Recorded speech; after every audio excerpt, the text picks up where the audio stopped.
You're tuned in to Ask the Master Auto Technician. Car questions? Get answers right now. Call 850-763-0555. James Auto Center, we fix it right, guaranteed. Beep, beep, beep, beep, yeah. Good morning, everybody. Welcome to a special edition of Ask the Master Auto Technician. I've got Shane, am I saying that correctly, sir, from the BooYah Project. Yes, I don't know much about it, and he's going to explain what the BooYah Project is, because if you didn't hear anything about it or know anything about it, well, we're here to make sure that you do. So Shane, please tell us about the Veterans BooYah Bus Project. So, first, thank you for having me on. Oh, my pleasure. Thank you. So the project it starts off with kind of three phases. So the first phase is raise awareness of it. Mm-hmm. So that part's going to take place as far as the hike's concerned. It's going to be 360 miles. So now tell people, hike. People are going, hike? What are you talking about? I thought this was a bus. Yeah, so, it really kind of comes down to, in my business, in the mortgage business, a lot of people write checks and play golf. Yeah. You know? So, I like that golf part. Yeah, I got a face made for radio and a horrible splice. So I really didn't get into the golf side of it. And being a Marine, I guess my idea was, it'd be a great way to do a ruck. Not a lot of people know what a ruck is, so we say hike. Hike. So we thought to ourselves, you know what? Let's get out on the road. Let's take 3 weeks, 22 miles a day. Mm-hmm. Kind of represent the veterans that commit suicide each day, 22 veterans a day, and start on a hike in October 22nd. Okay, on the 22nd day of October. You got it. So I reached out to a couple of buddies of mine and said, hey, you guys want to go on a hike? And they're like, sure, let's go for it. So we wanted to raise awareness. I'll be completely honest with you. The project wasn't really my idea when it comes from the founding of it was from a lady that's here locally, Miss Ellen Gilbert. And she was actually the one utilizing her own truck to drive back and forth to pick these veterans up. And she just kind of inspired me once I heard the story from Pamela Mathis, right? Post 392. So what the goal is to first is raise awareness. You're going to be marching from Orlando up to here, 22 miles a day. That's 362 miles. Is that what you said it was? Yes, and it's to represent the plight of the soldiers that are coming back, the veterans that may be homeless, that have post-traumatic stress syndrome, and this is also to raise awareness of the 22 soldiers a day that are committing suicide because of the stress related to wartime conditions. So tell us what's going on. Why do we need this right here? What is the government's always, people say, well, doesn't the Veterans Administration take care of this? But we're finding out that doesn't always come true, does it? Okay, tell us a little bit more about that. Yeah, wow, that's a great question. I'll try to keep that as PC as possible. Okay. Look, it costs the taxpayers an average of $40,000 a year to have someone on the streets. $40,000 a year. So, in essence, I mean, we look at it from a government standpoint, and I guess I'll kind of put it on this spin. The military community, I feel, has failed. Not everybody's going to agree with me, and they may not like that comment, but I really don't care. I mean, when you're in the military, here's the thing. We police each other. We have a rank structure. We know our mission. We know what we're supposed to do, and we follow it. Instant willingness and obedience to all orders. When we get to the civilian sector, for some odd reason, society's created this self-entitlement, and we feel like that as military that we fall into that realm. It's give me, give me, give me, give me. And I mean that for everybody. There are many veterans out there that truly deserve it. There are a lot that I feel don't deserve it. I also feel that at the end of the day, a good leader accepts responsibility for their actions.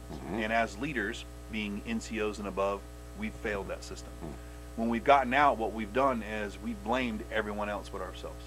We pointed the finger at politics, society, any movement that goes on, and we basically say, you know what, it's because of them we're failing. I don't remember that being the case when I was in the military. I remember that we accepted responsibility for our actions. Everybody paid the price. It wasn't just one person.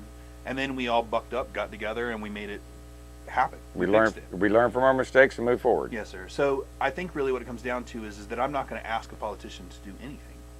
I like that. We're just going to do it. Good. I always said if I ever ran for office for some odd reason, I would say, don't vote for me. We're just going to do it anyways. So it really comes down to the point of we're not asking for permission. In the military sector, we as NCOs and up have to step up and say, you know what, we're going to fix it. And we're going to find a way to fix it without having to point the finger at someone else and say, you do it. Because that's just not fair. That's not fair to point it at one person and say, hey, you fix this problem or you do something. We've had 60 years since the start of Vietnam. And you got to think about the VA system from that. Everybody blames the VA system. I agree. I 100% think the system is incorrect. But you know what we do a lot of? This. We don't do enough action. And somebody brought up to me the other day, well, do you think that the bus project's going to fix everything? And I said, no, but what are you doing? That's the point. What are you doing? And this is something you're doing and you're putting together. And now this bus project, we want to buy a bus, and this bus, if I'm not mistaken, is going to be able to transport people to and from for doctor's appointments, things like that. But we're not talking about a small bus. We're not talking about a little mini bus, a short bus. We're talking about a full-size bus that you would put on the highway to go from like Orlando to Panama City. So tell us more about this bus project. Yes, sir. So it's kind of two-part. The first part of it is we're going to take old transit buses. We're going to refurbish them and turn them into shower, laundry, and bathroom facilities. Okay. So portable showers. You got it. So the comment I make is that we can't get them off the streets today, but we can give them a sense of dignity. And if you've ever been out in the field for a long time, you know that there's nothing better than a nice shower. Absolutely. so you know, and there's something about a good clean shower and a good clean haircut. I mean, that's the foundation of the military, is keep yourself clean, present yourself a certain way, make sure you have good clean haircut. In the Marine Corps, anyways. Right. So well, the Navy was a little different. Yeah. So there's a sense of pride that comes with that, and how you look is how you feel. So when you really present yourself, and it starts that way, and it's a connector. I'm not saying that it's a fix. It's a band-aid. The third phase of the project is what I like to call the fix, but the second phase is we got to get out in front of them. And there are a lot of projects out there for the homeless. I'm not going to sit here and say that I'm reinventing the wheel. Not at all. I think it's just more of I like to call it a Starbucks theory. Coffee's been around for a really long time, but Starbucks came and just Starbucks it. You're making it better. Yes, sir. You're taking this diamond in the rough and you're polishing it up, and that's what I do a lot of. I don't think I've ever had an original idea in my entire life, but I take other people's ideas and I make them better. Yeah, right. And that's what you're doing. You're doing the same thing. You're taking an idea, helping veterans, making it better, and let's see if we can put together a project to give dignity back to veterans that are maybe living underneath an overpass, or they're living on the sidewalks, or whatever. And there's a lot of reasons this happens. It doesn't happen, it's a mental thing more than anything.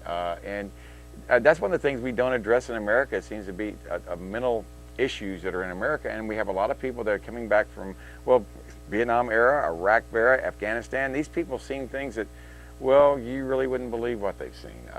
Being in the military, I told someone the other day, I said, I will hope to never, ever see combat again. I never, ever want to see that smell. I don't want to see that again. And a lot of people don't want to see that, and that stays with a lot of people for the rest of their life. And I think there's a word they use, trigger, out there. And something sets them off, and then they just kind of revert back into themselves. And I don't know much about it, but I know this project is to help them get help.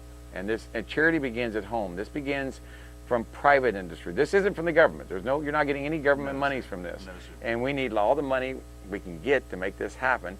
And I know the James Auto Center gave a donation of, I think we gave $1,000, and we challenged, this is at the Republican Warrior Banquet. And I stood up and challenged everybody else, and Bill Price, who was the MC that night, stepped up and gave $10,000. He's a lawyer here in town. If you don't know who he is, he's Bill Price. I want to give him shameless plug for him for doing that, but I think so. We've got $11,000 going towards that. I know we're getting other people, and we want you out there who are watching this show to do the same thing. And we've got a few minutes left. We got about 4 minutes left. Where can they send the money to, just in case they're listening or just tuning in right now? How can they help? How can people help this? Well, there's kind of two ways to go about this. They can always visit our website, www.BooYahVeteranBusProject.com. And there's a donate button there. Do that. I want to make something really clear about it, though. So the military community and veterans that aren't pillars of the community or business owners or things of that nature, I'm not looking for donations from them. I'll be completely honest with you. They've given enough. They give enough money. They're the first ones to give back to their community. I'm looking more for the business owners and the strong pillars of the community, because this is their town. They contribute. Right. They profit off of it, like my business, my mortgage company does. So I feel it necessary that, again, it's kind of like being the NCOs, right? So we're the leaders, so it's our objective and our job to say, listen, this community's given us so much, it's the least that we can do is to give back and build this to help. Absolutely. So I don't want that to get misconstrued that's my objective, is I'm out there hand-holding with a cap to pull in from everyone. That's not at all what it is. You're wanting the business leaders in the community, and those people that, like myself, James Auto Center, we're business leaders. Bill Price, he's an attorney at law, and that's who we challenged the other day was business leaders. Please step up and do it, because This is the thing we do best. I think Panama City and Bay County is probably the most patriotic, I would say that, and support our military more than anything, but we need to support our warriors and our veterans that have been there, that have seen the horrors of war, that have been, well, you really don't want to be there. And they've come back and they need all the help they can get, and sometimes they need more help than they're getting. And I know the Veterans Administration does what they can do, but there's a lot that fall through the cracks, and this is where y'all come in. Y'all kind of, put the finger in the dike, so to speak, stop the hemorrhaging, so to speak. Well, the third phase of the project, I know we've got a little Oh yeah. time, but the third phase of the project is really probably my favorite. What is that? And the best. It's the homeless issue is something that there's a lot of facilities out there for. There really is. The problem is that there's not one single facility that stops it at the source.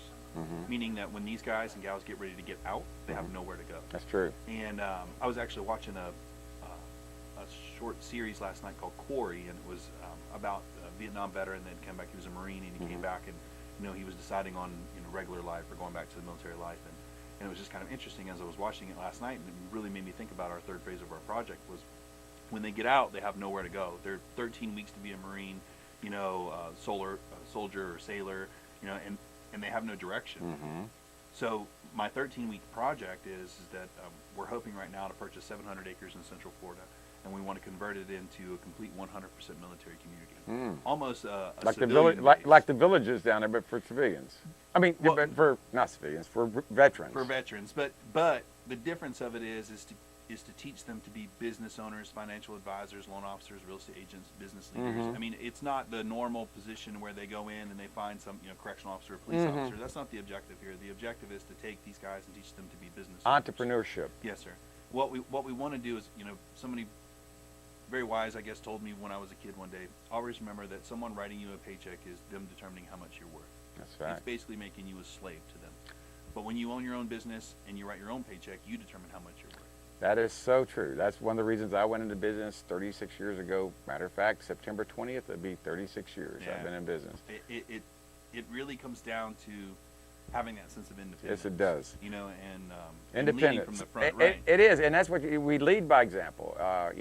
I was probably the worst sailor in the United States Navy. I got out as an E3, but I've only spent 4 years, and I said I'm out of here. But it taught me how to get up, come to work, do my job, do my duty, and to perform as needed to be, and to get on with life. And don't blame anybody, but when I point a finger at somebody, there's 3 fingers pointing back at me, and I want to make sure I do my job.